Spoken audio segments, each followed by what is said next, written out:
Bien. La deuxième partie consiste normalement à utiliser une forme au choix, par exemple. Par la suite, je vais la sélectionner, je vais la renommer.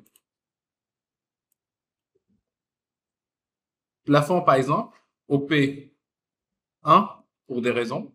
Par la suite, je vais lui donner bien sûr le modificateur extrude. Une petite extrusion. Et c'est à vous de voir bien sûr combien vous voulez de valeur. Bien. C'est la première étape. La deuxième étape, je clique sur la même forme, P1, on est d'accord? Je clique directement sur CTRL-V. Comme vous savez, on n'a pas la fonction CTRL-C, CTRL-V, directement CTRL-V. On est d'accord? CTRL-V, instance P2, par exemple. Dans P2, je clique sur Extrude, je supprime l'extrusion. Ce qui me donne, bien sûr, juste la forme. Dans P2, la division, la duplication, pardonnez-moi. Par la suite, je vais lui donner le modificateur sweep. Sweep, je prends par exemple une forme de barre, une petite forme de barre. Et par la suite, je vais lui donner bien sûr une toute petite valeur de 1 sur 1. Rien de plus. OK? C'est la forme de duplication. Je clique sur H. Je clique sur P1. Je lui donne l'extrusion.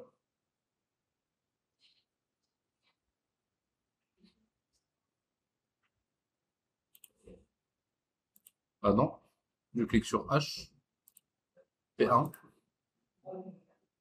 De suite. OK. C'est pas grave. J'ai commis une petite erreur. Par la suite, cliquons sur M. Je rajoute un nouveau matériel.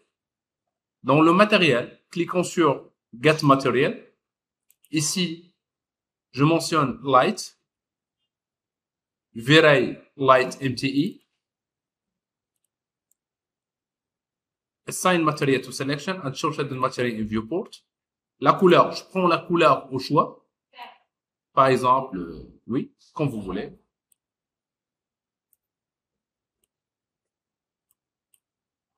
Une fois la couleur du matériel a été importée, cliquons sur la valeur, soi-disant 10, 20, c'est selon l'environnement, on est d'accord? Je prends 30. Emit light on backside, aussi au niveau de la caméra et l'exposition. Multiplier bien sûr les couleurs by opacity. Tout ça c'est simple. Cliquons par la suite sur rendering, environment. Cliquons sur effect. Cliquez sur add lens effect. En lens effect, je cherche glow. Ajouter directement dans cette fenêtre. Je fais un provisoire. Je clique sur le matériel. Je vais lui donner pour la première fois un ID. Je prends un ID au choix, par exemple, numéro 4. OK? Ce qui me permet par la suite, quand je clique sur rendering, pardon, environment, effect et lens effect, et je clique sur scene.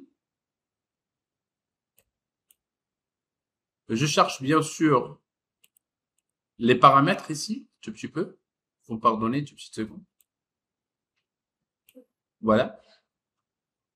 Je clique sur paramètres. Dans les paramètres, gardons un tout petit peu les paramètres par défaut. OK? Et la scène, on va cliquer bien sûr sur Glow. Et on va détecter bien sûr d'autres paramètres. Il n'y a pas grand chose à changer. À part size. Vous pouvez bien sûr ajouter une forme de size. On est d'accord? C'est-à-dire 30, 40 de glow. De quoi je parle? Aussi, radial color. Bien sûr, puisque c'est un glow, il nous faut bien sûr une couleur radiale. Prenons une toute petite couleur sous forme de dégradé de la couleur que vous avez choisie au début. De préférence. Et on clique sur OK.